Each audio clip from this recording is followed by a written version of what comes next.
Assalamualaikum warahmatullahi wabarakatuh. Hadirin yang dirahmati Allah Subhanahu wa taala. Di penghujung tahun seperti ini biasanya banyak terjadi berbagai macam mara bahaya, musibah, bencana, dan malapetaka.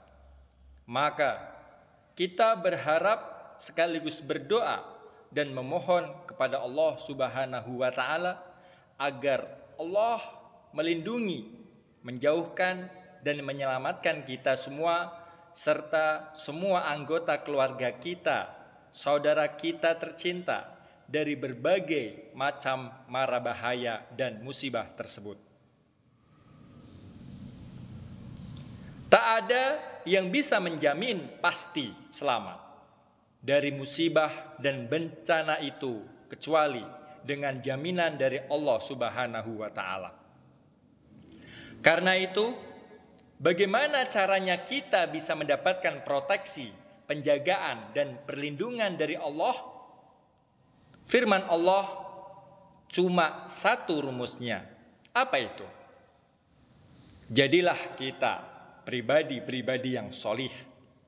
Karena Allah menegaskan dalam surat Al-A'raf ayat 196.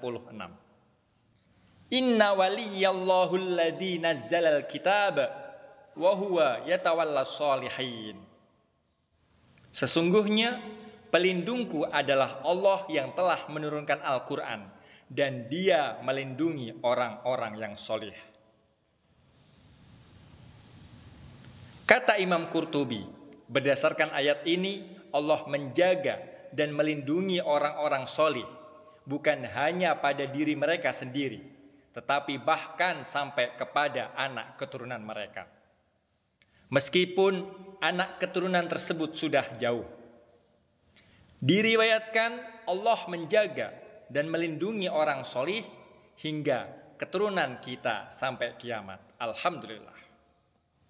Allah akan memberikan pertolongan dan perlindungannya kepada hambanya yang solih, yakni mereka yang memiliki jiwa yang bersih berkat kebersihan akidahnya, dan dari kebersihan jiwa itu lahir amal perbuatan yang luhur, berguna bagi kehidupan pribadi maupun masyarakat.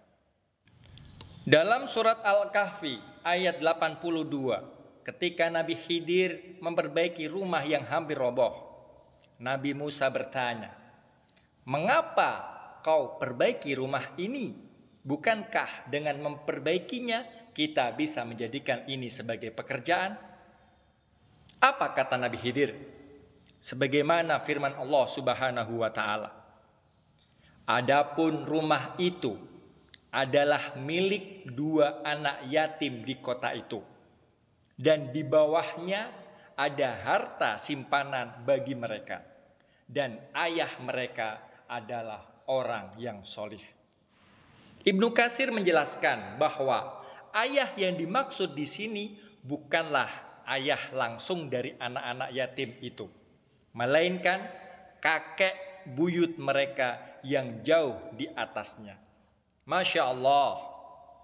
Karena kesolehan seseorang kakek buyut hingga generasi ke atas, Allah tetap menjaga dan melindungi anak cucu keturunannya hingga hari kiamat. Alhamdulillah. Ulama tabi'in Sayyid bin Musayyib pernah berkata kepada anaknya, "Wahai anakku, aku akan memperbanyak ibadah sholat sunnah demi engkau." Anaknya bertanya, "Kenapa kau perbanyak ibadah demi kami, wahai ayah?" Ia menjawab, "Karena aku berharap jika aku termasuk golongan orang-orang yang solih, maka Allah akan memberikan perlindungan kepada kalian dimanapun kalian berada."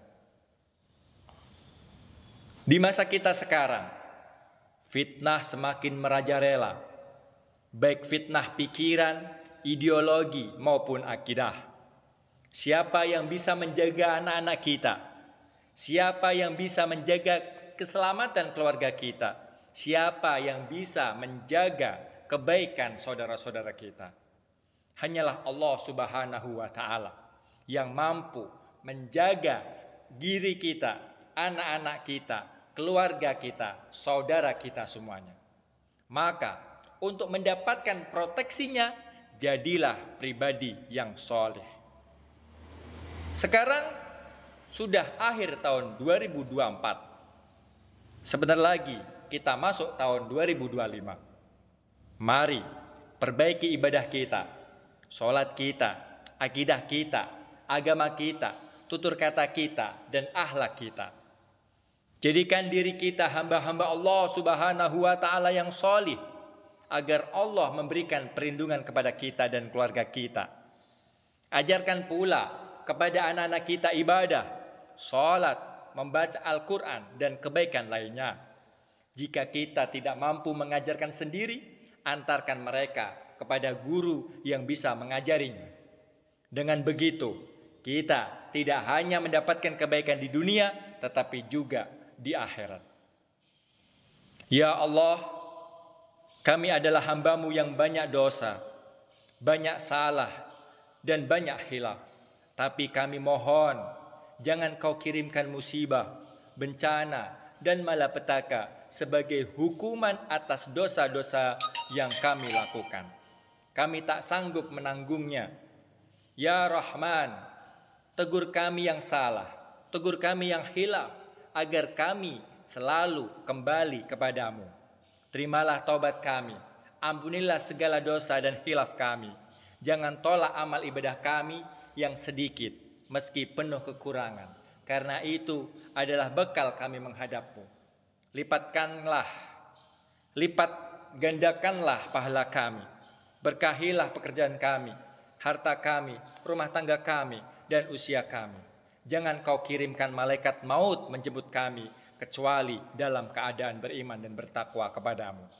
Rabbana atina fid dunya hasanah, wa fil akhirati hasanah, wa qina adzabannar. Amin ya rabbal alamin. Assalamualaikum warahmatullahi wabarakatuh.